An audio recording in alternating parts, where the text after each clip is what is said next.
dahil sa bawat pader dito, nararamdaman natin ang tapang ng ating mga ninuno.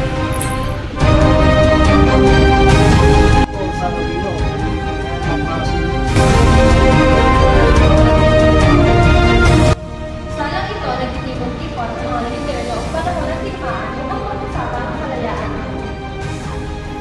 Dito, nagaganap ang mga bagong may malaking epekto sa kasaysayan.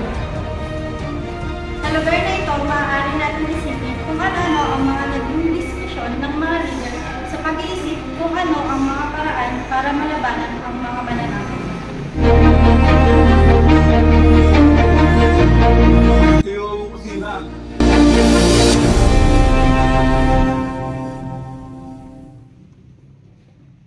Ang mga bahagi ito ang mga nakasaksi sa mga mahalagang yugto ng ating kasaysayan.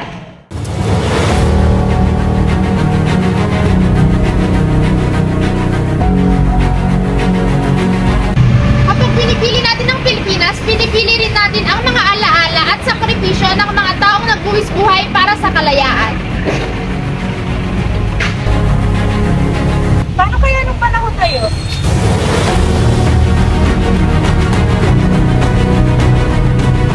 Kaya ang narito ng mga panahon na yun. Paano kaya natin naharapin yung mga hamon para sa kalayaan?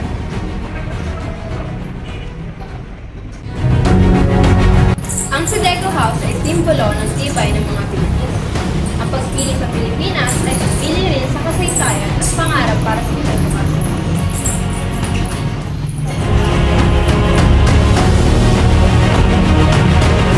Pinipili natin ang Pilipinas, pinipili na natin ang pag-asa at pangarap. Kaya't piliin natin ang Pilipinas sa pamamagitan ng pag-alaala sa mga kasaysayan at pagmamahal ng ating bayan. Ano ang pipiliin mo?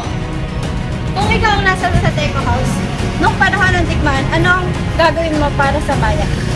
Kapag pinipili natin ang Pilipinas, pinipili rin natin ang pangarap at alaala ng ating mga ninuno. Ikaw, ano ang pipiliin mo? Sa bawat pagpili natin sa Pilipinas, pinipili natin ang ating kwento, Ang ating yaman, at ang ating pangarap. isang bansa, Isang kwento, piliin mo ang Pilipinas. Maraming salamat sa pagsama sa aming pagbabalik tanaw sa Sedeco House.